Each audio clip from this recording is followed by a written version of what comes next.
আসসালামু আলাইকুম। সবাই কেমন আছেন? আশা করছি ভালো আছেন। আমি আমার পরিবারের সবাই ভালো আছি।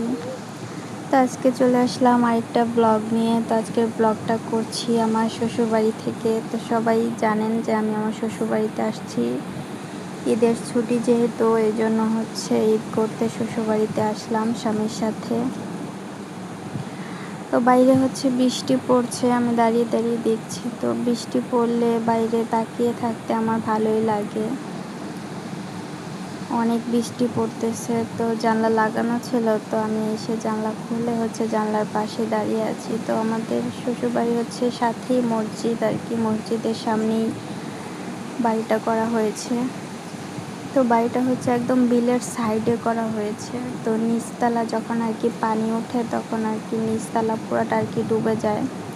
এই জন্য আর কি দোতলা কমপ্লিট করে দোতলায় থাকা হচ্ছে এক সাইড, আর এক সাইড এখনও কমপ্লিট করা হয়নি। যখন হবে তখন হয়তো বা আমরা ওই সাইডে চলে যেতে পারি। আপাতত এই রুমটাতে আছি। রুমটা অনেক ছোট, তাও যেহেতু আমরা কিছুদিনের জন্যই আসি তো এতটা সমস্যা হয় না। যখন একেবারে বাড়িতে থাকবো তখন হয়তো অন্যভাবে আর কি থাকা হবে। তো যাই হোক, আমার ব্লগটা দেখতে থাকুন, সারাদিন কি কি করি।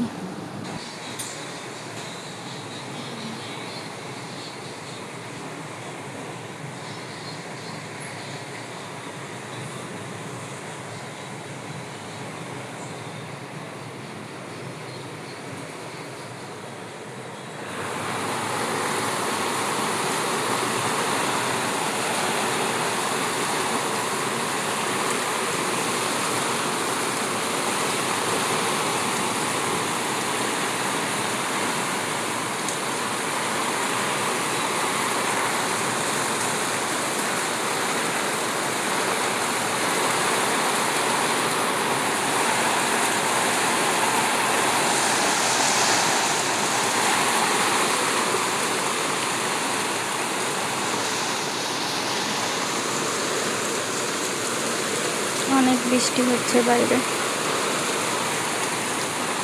কালকেও বৃষ্টি হয়েছে, আজকেও বৃষ্টি অনেক। বাইরে যাব আজকে, মানে বিকালে যাইতে পারি, বৃষ্টি না হলে জুতা কেনা লাগবে, বাইরে যাইতে পারি। যদি বৃষ্টি হয় তাহলে তো আর যাওয়া হবে না, কারণ যেহেতু গ্রাম দেশ, কাদায় রাস্তা ভরা, বৃষ্টি হলে আর যাব না।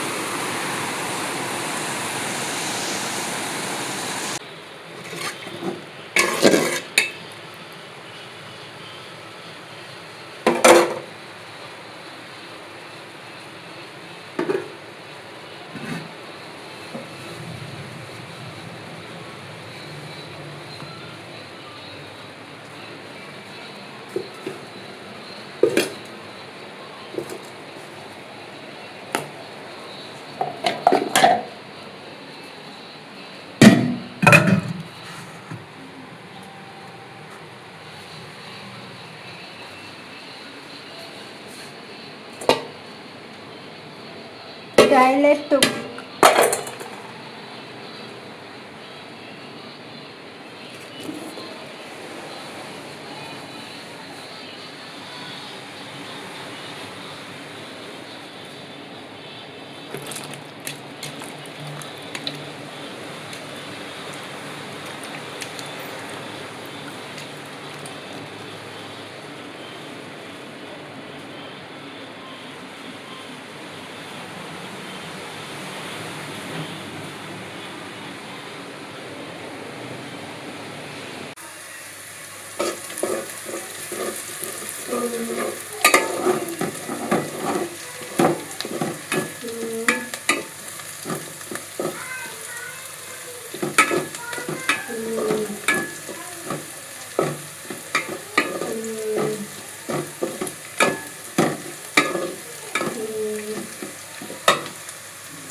ডিব্বার মেয়ে আসে না ভালো না থাকলে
এখানে তেল দিয়ে নিচ্ছি, মাছটা হচ্ছে ভালো করে ভেজে হালকা করে ভাজবো, যেহেতু ইলিশ মাছ এত ভাজা লাগবে না, হালকা করে ভেজে তারপর আলু কষিয়ে হচ্ছে সবজি কষিয়ে তরকারি বসিয়ে দেবো, তারপর করলাটা ভাজি করব।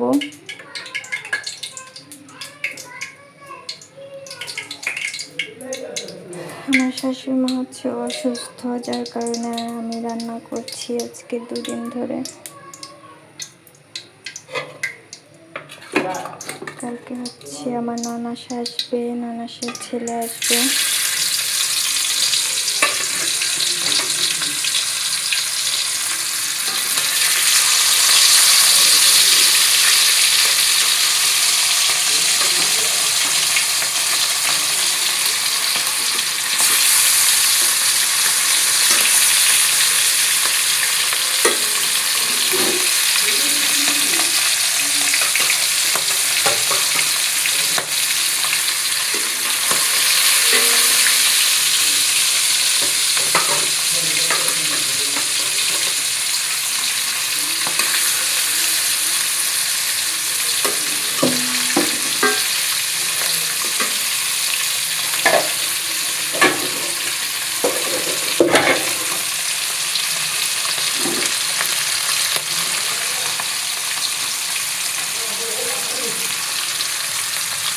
তো মাছটা হালকা করে ভেজে নেব। তো এখন এখানে পেঁয়াজটা কেটে নেব, পেঁয়াজটা কেটে তারপর মাছটা উল্টে দিব। ঘরের কি অবস্থা!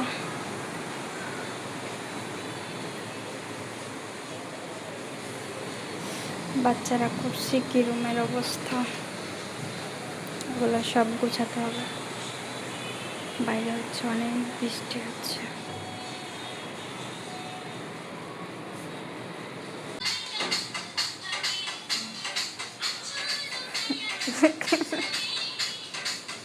ভিডিও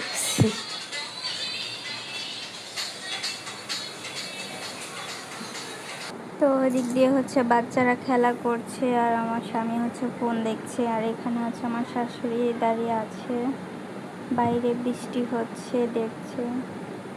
তা আমি তো ওদিকে রান্না করতেছি, কেবল তরকারি বসালাম, ইলিশ মাছ দিয়ে ধুন্দুলার আলু দিয়ে হচ্ছে রান্না করতেছি। তো আরও অনেক রান্না বাকি আছে। তো আমার শরীরটাও অনেক খারাপ লাগতেছে, তো আমার শাশুড়ি যেহেতু অসুস্থ, ওই জন্য আর কি রান্না করতেছি। আমার ননদ যখন আসবে বাসায় তখন আর আমার রান্না করা লাগবে না, তখন টুকটাক কাজ করলেই হবে। তো এই তো আমি সারাদিন শ্বশুরবাড়িতে কী করি সেটাই আপনাদের সাথে ব্লগে শেয়ার করার চেষ্টা করেছি। কার কেমন লেগেছে অবশ্যই কমেন্ট করে জানাবেন। ভালো লাগলে আমার চ্যানেলটা সাবস্ক্রাইব করে আমার পাশেই থাকবেন। তো এখন তরকারিতে হচ্ছে ঝোলটা দিয়ে দিয়েছি। যেহেতু আমি বাসায় অল্প অল্প রান্না করি, তো এখানে এসে হচ্ছে বেশি পরিমাণে রান্না করলে আর কি মানে ওই আইডিয়া করতে পারি না যে আর কি কোনটায় কতটুকু কি লাগবে। তো আমি আমার শাশুড়িকে জিজ্ঞেস করে নিচ্ছি আর কি হচ্ছে বসিয়ে দেব। তো করলাটা হচ্ছে লবণ দিয়ে ভিজিয়ে রেখেছিলাম কতক্ষণ, যাতে তিতাটা আগে না লাগে। তো ভালো করে ধুয়ে আলুটা ধুয়ে পেঁয়াজ কাঁচামরিচ কেটে নিয়েছি। এখন হচ্ছে ভাজিটা করে নেব হলে তরকারিটা হলে। আর এখানে হচ্ছে মেয়ের জন্য দুধ চিনি দিয়ে দিয়েছি ভিতরে। তো তরকারিটা নামিয়ে গরম পানি করে হচ্ছে বানিয়ে দিব, হচ্ছে ক্ষুধা লেগেছে খাবে। এগুলো হচ্ছে সব পরিষ্কার করব, দেখি রান্নাটা হোক, পরে সব কিছু একবার পরিষ্কার করে নেব, ঘরটা ঝাড় দিয়ে নেব।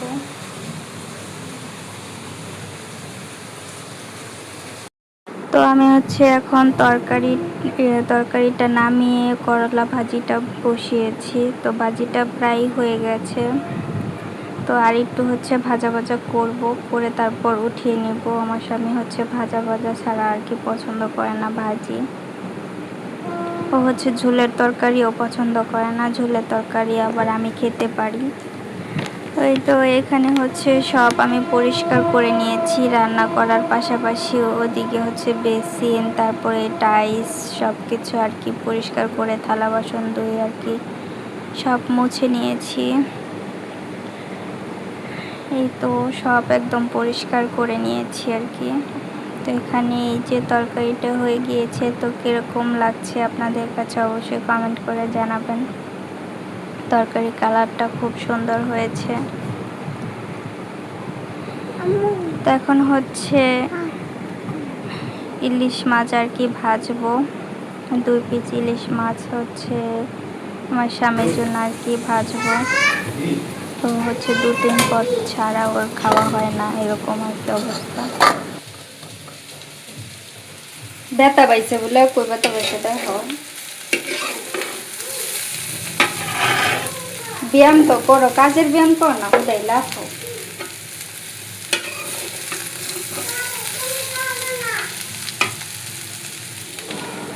তো এখন যেহেতু রান্না প্রায় শেষের দিকে, এখন হচ্ছে নিচটা ঝাড়ু দিয়ে ভালো করে পরিষ্কার করে নেব আর কি। ঘরটা ভালো করে ঝাড় দিয়ে নিব, আর বেসিনের নিচটা হচ্ছে পরিষ্কার করবো। ওগুলো হচ্ছে দাগ পড়ে গেছে, ওগুলো আমার পক্ষে আর কি ওঠানো সম্ভব না। তো আমি ঘরটা ঝাড় দিয়ে পরিষ্কার করে নিব।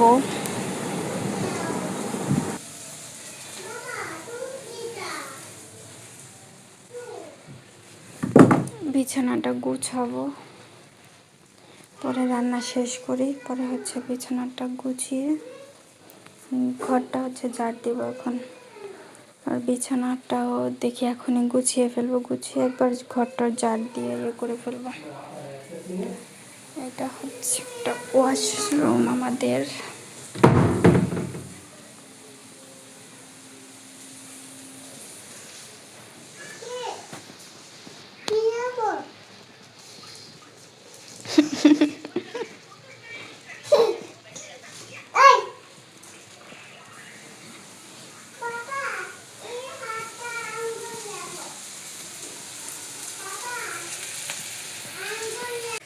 রুমে চলে আসলাম, আমার কাজ শেষ আপাতত। সারাদিন খালি লিপস্টি দেয়, লিপস্টি সারাদিন।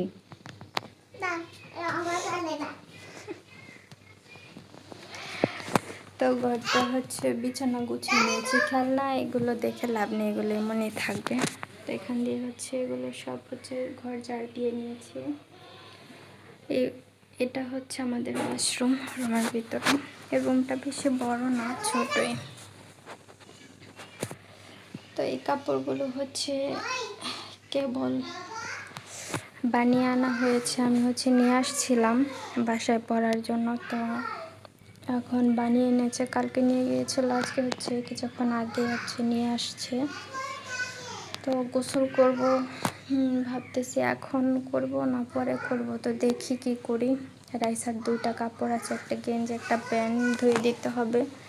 রাত্রেবেলা হচ্ছে সুসু করে দিয়েছি, নষ্ট করে ফেলেছে 2টা কাপড়, ওইটা 2টা হচ্ছে ধুয়ে দিতে হবে। বৃষ্টিতে কাপড় শুকায় না, অনেক বৃষ্টি 2 দিন যাবৎ, কাপড় শুকায় না। বাসায় হচ্ছে কাপড় নষ্ট করে না, এখানে এসে 3 জোড়া কাপড় নষ্ট করে ফেলছে, বৃষ্টির দিন শুকায় না কাপড়।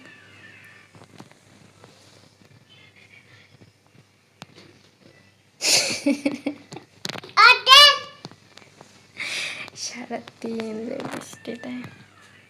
তো ওই যে ঘরটা সব ঝাড়ু দিয়ে নিয়েছি, ওইদিকে না দেখাই, ওইদিকে সবাই শুয়ে আছে ফোন দেখছে, এই জন্য ওইদিকে দেখালাম না। তো আমার হচ্ছে হাতটা খুব ব্যথা করতেছে, হাতটা ফুলে গেছে, এই যে লাল হয়ে গেছে।